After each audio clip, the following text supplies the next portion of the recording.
Մեծարգո պարոն նախագահ, արգելի պատվիրակներ, խտապանակներում բաժանված է բանաձևի նախագիծ, արդեն ստացել ենք մի շարք առաջարկություններ, թույլ տվեք ելույթս նվիրել նախագծի հիմնավորումներին, քաղաքական եւ ոչ թե բուն ձևակերպումներին։ Եվ այսպես կյանքով ապացուցված դառը ճշմարտություն է, որ աշխարհում տառապանքներ պատճառում են ոչ միայն չարիք գործող վատ մարդիկ, այլև լռություն պահպանող անտարբերները։ Եվ այսօրվա իրականության մասին լռելը համարժեք է հանցակցության։ Այո, մենք ներընդդիմադիր համերաշխության կողմնակիցներ ենք։ Այո, ընդդիմության շարքերում, ընդդիմության եւ հասարակության առողջ հատվածում ունենք բազմաթիվ ընկերներ եւ գործընկերներ։ Սակայն ըստիս չի կարելի հարգել հարաբերությունները ավելին, քան երկրի համար կարևոր ճշմարտությունները։ Այդպիսի ճշմարտություններ մենք բարձրաձայնել ենք եւ բարձրաձայնելու ենք, անկախ նրանից, թե ում դուրը դա կգա կամ չի գա։ Խոսելով մեր նախաձեռնած իմպիչմենտի գործընթացի մասին, չեմ կարող չշեշտել նաեւ հետեւյալը։ Որպես կանոն, քաղաքական շրջանակները պետք է լուծումներ առաջարկեն խնդիրների առկայության դեպքում։ Բայց ունեմ կայուն տպավորություն, որ որոշ մեր գործընկերներ ոչ թե լուծումներ են առաջարկում խնդիրների համար, այլ խնդիրներ են առաջարկում լուծումների համար։ Եվ սա մի քիչ անհասկանալի էր։ Այս առիթով թույլ տվեք հիշեցնել ճապոնական մի ասացվածք, իմպիչմենտի առիթով։ Ճապոնացիները ասում են. կյանքում այդ քո թուրը քեզ մի անգամ կարող է պետք գալ, բայց եթե դրա կարիքը ունենաս եւ ուզում ես թրից օգտվել, պարտավոր է սաղ կյանք այդ թուրը հետըտման տալ։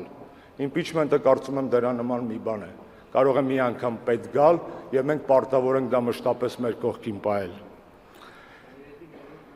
Եվ մենք հավատում ենք մեր պայքարի հաջողությանը։ Մենք հավատում ենք Հայաստանի եւ հայ ժողովրդի ապագային։ Հավատում ենք, թեպետ այսօր շատերս այդ ապագան չենք տեսնում կամ դժվար ենք տեսնում։ Սակայն ինչպես կասեր Օգոստոս Երանելին, եկեք այսօր հավատանք նրան, ինչը չենք տեսնում, ու աշխատենք դրան հասնելու համար, որպեսզի տեսնենք մի օր այն, ինչին հավատում էինք։ Եվ սա է, կարծում եմ, մեր քաղաքական պայքարի համար հոգևոր խորհուրդը՝ հավատալ, աշխատել եւ տեսնել այն, ինչին հավատում էինք։ Այսօրվա Հայաստանում քաղաքական բանտարկյալների առատությունը վկայում է այն մասին, որ իշխող ռեժիմը բռնատիրական է։ Ինչպես յուրաքանչյուր բռնատեր, կապիտուլյանտը ավելի շատ վախենում է մտքից, քան բասքից, ազատ մարդուց, քան ամբոխից։ Կրկին 18-ի մասին խոսվեց այստեղ, մենք էլ մի բան ասենք, եթե կարելի է։ Արդյոք մինչև 18-ը մենք խոսում էինք մարդկանց հետ հասկանալի լեզվով, թե հնչում էինք որպես ամեն ինչից տեղյակ զայրացած գիտուններ, որոնց մի օր սկսեցին պարզապես չլսել։ Եվ 18-ին մենք կորցրեցինք իշխանությունը,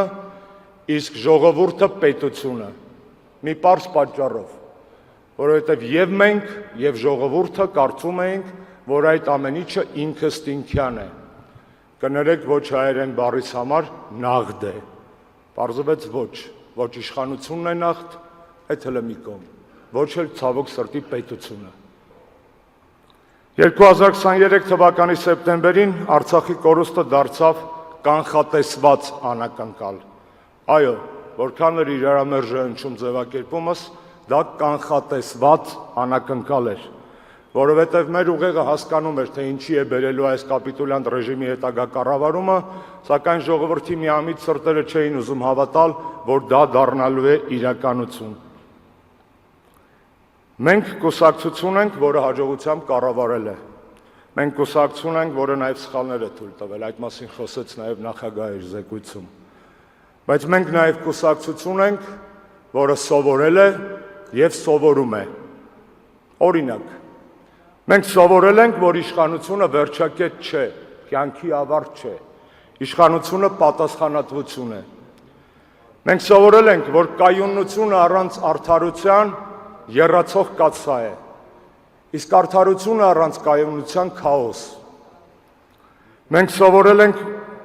որ հայրենասիրությունը միայն հանրավարակներում դրոշներ ծածանելը չէ, այլ համակարգեր կառուցելը, որոնցից կօգտվի սովորական շարքային քաղաքացի։ Մենք սովորել ենք, որ չենք կարող կառավարել մենակ։ Կարծում եմ պետք է կառուցել գաղափարների եւ ոչ թե հարմարավետությունների կոալիցիաներ։ Մենք պետք է ավելի ձգողական դառնանք, կարծում եմ նաեւ ազնիվ մտավորականների եւ երիտասարդ մասնագետների համար, ովքեր ցանկանում են ծառայել մեր երկրին, բայց հիասթափված են ամեն ինչից եւ ամեն ոգուց եւ դժվարությամբ են վստահում առհասարակ քաղաքական ուժերին։ Մենք սովորել ենք, որ Սփյուռքը ոչ այնքան փողի մասին է, որքան նոր գաղափարների, ֆանտաստիկ մարդկանց եւ գլոբալ ազդեցության դարբնոց։ Եվ մենք սովորել ենք, որ հայ ժողովուրդը լավն է, որ ժողովրդին խաբել չի կարելի, արհամարել չի կարելի,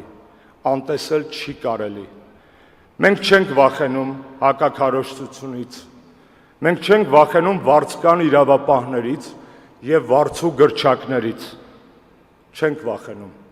Մենք շարունակելու ենք ճանապարհը ոչ թե ատելությամբ, այլ վճռականությամբ, ոչ թե բռնությամբ, այլ համոզմունքով, ոչ թե դատարկ կարգախոսներով, այլ ծրագրով։ Այն ծրագրով, որի մի մասը նախագահ առաջարկեց իդեպ անդիմադիր առողջ ուժերին նախընտրական էտապում օգտվելու համար։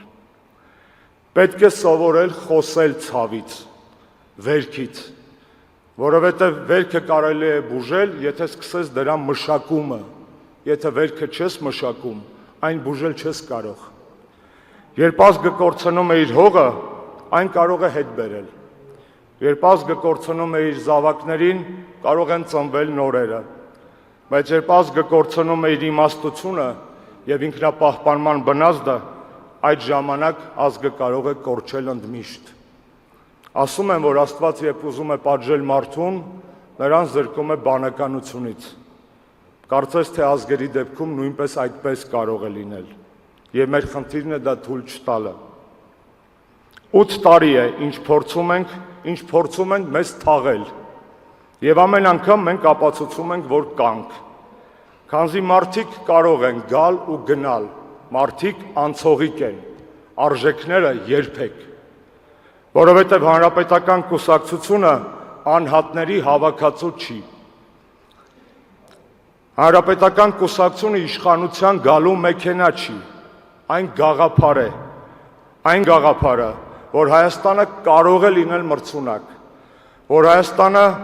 պետք է լինի ազատ եւ Հայաստանը պարտավոր է լինել ազգային։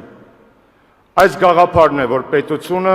գոյություն ունի, այն գաղափարը, որ պետությունը գոյություն ունի ազգի համար եւ ոչ թե հակառակը։